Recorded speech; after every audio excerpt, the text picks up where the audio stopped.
ग्रहण काल में कभी भी बाहर नहीं निकलना चाहिए, सूतक काल में भोजन आदि नहीं करना चाहिए।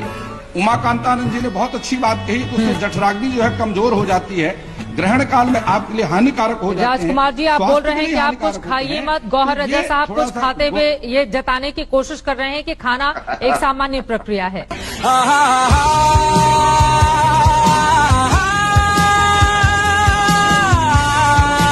ऐसा था कि मैं उस दिन देर से उठा और नाश्ता पूरा नहीं हुआ था, तो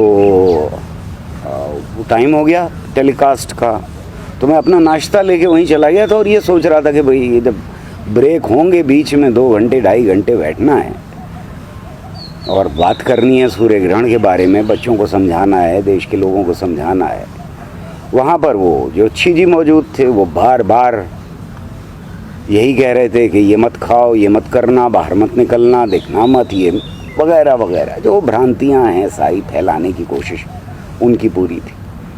तो मेरे पास और कोई चारा ही नहीं बचा कि मैं उठा करके वहीं प्लेट से जो नाश्ता रखा हुआ है बाकी बचा हुआ वो खा लूँ, क्योंकि ये जो दुकानें चल रही हैं और ख़ास तौर से 80 के दशक के बाद से ये देश भर में फैक्ट्रियाँ बन गई हैं, करोड़ों करोड़ रुपया, हज़ारों करोड़ रुपया जमा हो रहा है, इकट्ठा किया जा रहा है, प्रॉपर्टीज़ इकट्ठी की जा रही हैं। और ख़ाली वही नहीं, वो बलात्कार के अड्डे बन गए हैं, वो अड्डे बन गए हैं आर्म्स रखने के। जो पिछला बाबा था जो जेल गया बलात्कार के जुर्म में, उसके यहाँ से तो असलहा निकला है, उसके यहाँ से तो AK-47 बताते हैं लोग, आर्मी को आना पड़ा निकालने के लिए। तो ये देश के लिए बहुत ख़तरनाक मैं मानता हूँ इन लोगों को। और हमारे देश का संविधान बहुत साफ तरीके से ये कह रहा है, उसकी रूह में शामिल है साइंटिफिक वैज्ञानिक दृष्टिकोण, उसके ऊपर लगातार हमला होते हुए देखना, और ख़ास तौर से नेशनल टेलीविज़न चैनल्स जिनको हम कहते हैं, जिनकी TRP बहुत हाई है, वहाँ पर इन लोगों की मौजूदगी यही दर्शाती है कि देश किस दिशा में ले जाने की कोशिश की जा रही है। और जाहिर है कि हर वैज्ञानिक का ये दायित्व है, ये फ़र्ज़ बन जाता है कि आगे आने वाली नस्लों को ये बता सकें कि किसी भी देश के लिए, हमें मालूम है पाकिस्तान में क्या हुआ, हमें मालूम है बांग्लादेश में क्या हुआ, हमें मालूम है कि नेपाल में क्या हो रहा है, या हमको मालूम है कि म्यांमार और जगहों पे क्या हुआ है। धर्म को बहुत आसानी से इस्तेमाल कर लिया जाता है अंधविश्वास फैलाने के लिए, अंधविश्वास का बहुत आसानी से गठजोड़ हो जाता है राजनीति के साथ, और ये राजनीति जो है वो मुल्क को तबाही की तरफ ले जाती है। ये हमने हर ऐसे देश में देखा है जिसका आधार धर्म के ऊपर रखने की नाम के ऊपर अंधविश्वास के ऊपर रखा। ये कि वैज्ञानिक मसले के ऊपर बुला करके आप ज्योतिषियों से बात करवा रहे हैं, आप कोशिश ये कर रहे हैं कि ज़्यादा से ज़्यादा अंधविश्वास फैले, और बार बार एंकर को ये कहना पड़ता है, क्योंकि अगर आप देखें ऐसे हर प्रोग्राम में, चाहे कोई भी चैनल, हमारा संविधान उसको रोक रहा है कहने से, तो इसलिए वो तरीका निकाल लिया उन्होंने कि हम दोनों पक्ष रख रहे हैं। अरे दोनों पक्ष क्या होते भाई? वैज्ञानिक विचारधारा में दोनों पक्ष क्या होते हैं? आप जब अमन की बात होती है, देश के बचाव की बात होती है, तो क्या आप टेररिस्ट को उतना ही टाइम देंगे कि दोनों पक्ष रख रहे हैं हम? तो जी मतलब आप AK-47 लिए कोई खड़ा हुआ है, आप उसका पक्ष रखने की कहेंगे कि दोनों, जो मर गया, जिसको उसने बॉम्ब ब्लास्ट कर दिया, उसको भी उतना ही टाइम देंगे और टेररिस्ट को भी? क्या मतलब है भाई? ये कौन सा पक्ष विपक्ष की बात हो रही है? ये कोई कुश्ती है? ये बहुत बड़ी बदकिस्मती रही है इस देश की कि इस देश में साइंटिफिक लेवल के ऊपर बहुत गैर जिम्मेदार प्रधानमंत्री मौजूद है। कहीं जाकर के वो A+B² सुनाते हैं, कहीं वो साइंटिस्ट के बीच में बैठ करके कहते हैं कि गणेश जी जो हैं वो प्लास्टिक सर्जरी का प्रमाण है, कहीं वो कहते हैं कि सर्जिकल स्ट्राइक करनी है तो बादल के पीछे छुप के चले जाओ। शर्म नहीं आती ये कहते हुए? देश को रिप्रेजेंट करने वाला जो पहला आदमी होता है वो प्रधानमंत्री होता है। उसका जो भी एक लफ्ज़ मुंह से निकालता है वो और देश दुनिया के भी सीरियसली लेते हैं उस बात को। उसको ध्यान रखना चाहिए। उसको ये ध्यान रखना चाहिए कि तक्षशिला बिहार में नहीं है। उसको ये पता करके बोलना चाहिए। मैं अगर बोलूं, कोई और अगर बोले, गलती कर दे, कोई बात नहीं है। शायद इग्नोर कर दिया जाए एक आदमी को, और ऐसे बहुत सारे लोग थे जो बेवकूफ़ थे, जो विज्ञान के खिलाफ बोलते रहे। लेकिन जब एक प्रधानमंत्री विज्ञान के खिलाफ बोलता है तो फिर देश बोल रहा होता है विज्ञान के खिलाफ। खाली ये खतरा नहीं, खतरा और भी बहुत बड़ा है। जब नेहरू ने कहा और अपनी किताब में लिखा कि अब ये देश साइंटिफिक टेम्पर के आधार पर, वैज्ञानिक दृष्टिकोण के आधार पर आगे आने वाले वक्तों में तरक्की करेगा, तो हमने देखा कि साइंटिफिक कम्युनिटी को एक रिस्पेक्ट देश के अंदर दी गई। न सिर्फ ये, बल्कि वैज्ञानिकों ने इस देश को 70 सालों में वहाँ ले जाकर के खड़ा कर दिया जहाँ हम फ़ख्र से कह सकते हैं कि हमने न्यूक्लियर टेक्नोलॉजी में बहुत बड़ा काम किया है, किसी भी देश के बराबर है। हमने स्पेस टेक्नोलॉजी में बड़ा काम किया है, किसी भी देश के हम बराबर हैं।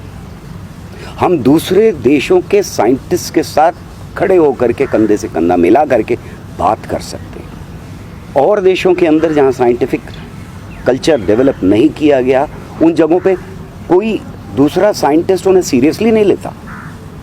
हमारे देश के साइंटिस्ट को, वैज्ञानिकों को सीरियसली लिया जाता है दुनिया में। यहाँ पर 70 साल में हम पहुँचे हैं। नेहरू के वो 10 पेज हैं किताब के अंदर जो साइंटिफिक टेम्पर की बात कर रहे हैं, उससे एक सिलसिला शुरू होता है। पर जब प्रधानमंत्री ये कहता है, कोई बेवकूफ़ चलता हुआ आदमी सड़क के ऊपर ये बात कह दे तो कोई फर्क नहीं पड़ता।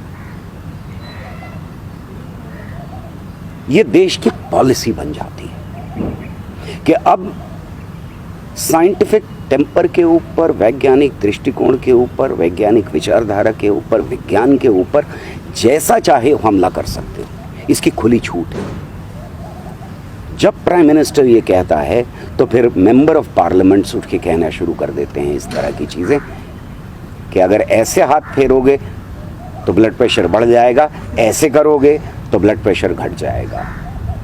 तब एक जज ये कहता है कि मोर और मोरनी के बीच में संबंध आंसुओं से होता है। तब एक चीफ मिनिस्टर ये कहता है कि हमारे तो पुरातत्व काल में इंटरनेट था। उसकी हिम्मत पड़ती है भाई। नेहरू के ज़माने में नहीं पड़ती थी लोगों की हिम्मत, आज पड़ती। सिर्फ यही नहीं होता कि कहने लगे कि Sita ji test tube baby हैं। ये हमारा जो कल्चर है, जो खूबसूरत चीज़ें इस देश ने पैदा की हैं पिछले 4000 सालों में, उनको तो पैरों से रौंद ही रहे हैं, लेकिन साथ में साइंस को भी रौंद रहे हैं। तो तब फिर ये होता है देश के अंदर कि IITs में बजाय फ्रंट लाइन रिसर्च के जो दुनिया में हो रही है, 5 गव्य पे रिसर्च शुरू हो जाती है। जो पैसा साइंस के लिए हमने थोड़ा बहुत बचा रखा है, वो पैसा फिर गौमूत्र के ऊपर खर्च होता है। वो पैसा फिर संजीवनी बूटी के तलाश करने के ऊपर खर्च होता है। वो पैसा खर्च होता है एक ऐसी काल्पनिक रिवर को निकालने के लिए, खोजने के लिए, जिसका कहीं प्रमाण नहीं है। हम असल साइंस से भटकते हैं। जब प्राइम मिनिस्टर ये बात कहता है, एक बात और समझनी चाहिए कि जब हमने कमर कसी थी, हम एक गरीब मुल्क थे। अंग्रेज इस देश को पूरी तरह से चूस करके गए थे। हमारे पास न साइंस थी, न टेक्नोलॉजी थी, न अनुसंधान थे। बीजेपी तो कहती है यूनिवर्सिटीज ने लूटा है। हमें ये मालूम है कि कांग्रेस और बीजेपी के बहस में ना पड़ के ये समझने की कोशिश करनी चाहिए कि उस वक्त न देश के अंदर ज़्यादा यूनिवर्सिटीज़ थी, ना अनुसंधान थे, न साइंस थी। और तब भी हमने एक नोबेल लॉरिएट पैदा किया था। हम गरीब देश से, हमने कमर कसी थी, भुखमरी थी इस देश के अंदर। लंबी लंबी लाइनें लगती थी राशन की दुकान के ऊपर। मिडिल क्लास के लोग जो अपने को कहते थे, वो खड़े होते थे, कुछ किलो अनाज लेने के लिए। ये था हमारा देश। 70 साल में साइंस के बलबूते के ऊपर हमने यहाँ पहुँचा दिया कि हमारा दुनिया में एक मुकाम कायम हो गया। आज जो हम साइंस के ऊपर हमला कर रहे हैं, जिसकी शुरुआत प्राइम मिनिस्टर से होती है, उस हमले का असर अगले आने वाली कई नस्लों को भुगतना पड़ेगा। शायद हम 70 साल तक भुगतें, अगर बेहतर गवर्नमेंट्स आ गई तब भी यह असर चलता रहेगा।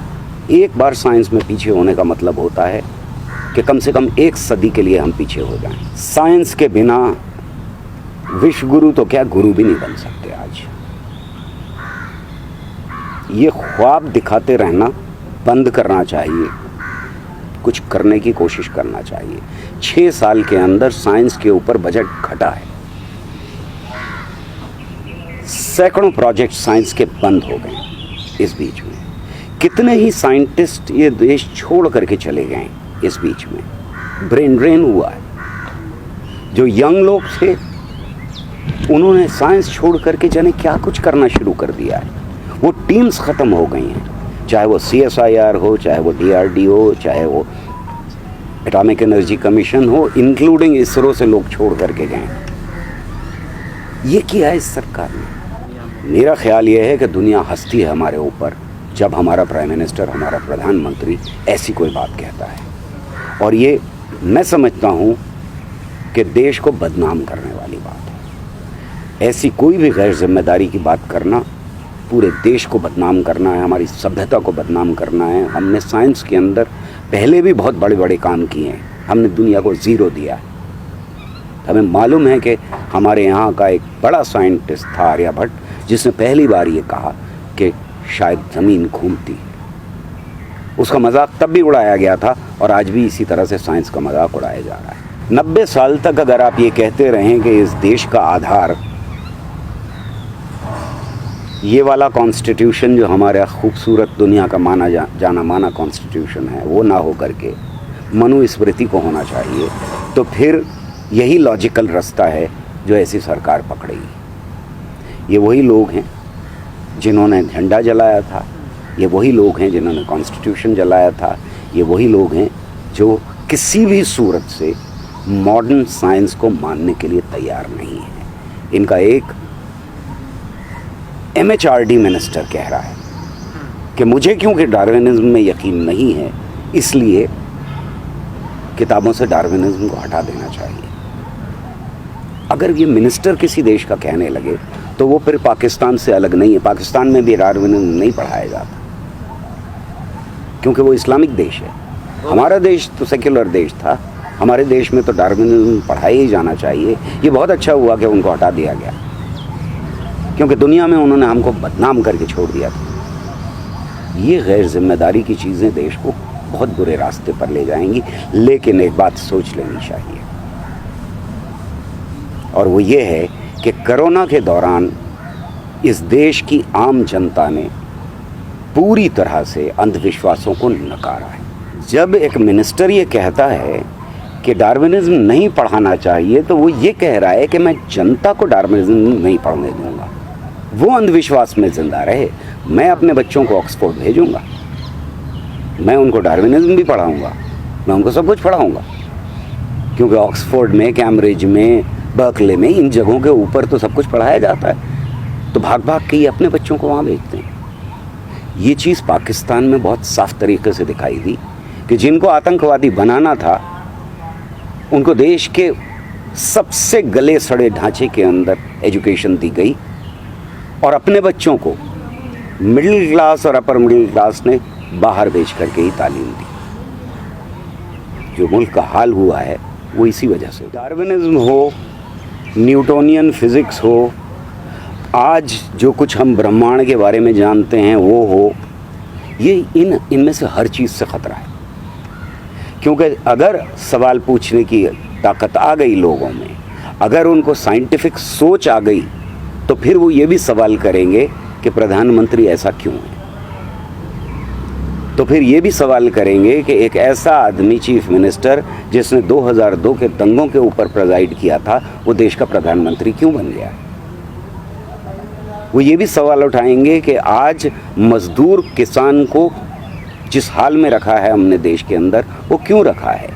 आज वो ये भी सवाल उठाएंगे कि जब आफत पड़ी है देश के ऊपर, जब नॉर्मल था, तो इसी गरीब आदमी को जो गांव से आया था आप इस्तेमाल कर रहे थे अपने प्रॉफिट्स के लिए। अंबानी और अडानी की फैक्ट्री चला रहा था ये। जिस दिन बंद हुआ उस दिन इन लोगों ने अपनी दौलत निकाल करके उसकी मदद करने के बजाय उससे कहा हमारी कोई जिम्मेदारी नहीं है, जाओ अपने गांव लौट जाओ, अगर खाने को मिले तो जिंदा रहना, वरना मर जाओ हमारी तरफ से, हमारी कोई जिम्मेदारी नहीं। जब तक प्रॉफिट बना सकते थे उसकी हड्डियां और खून और पसीना चूस करके, ये सवाल उठेंगे ना।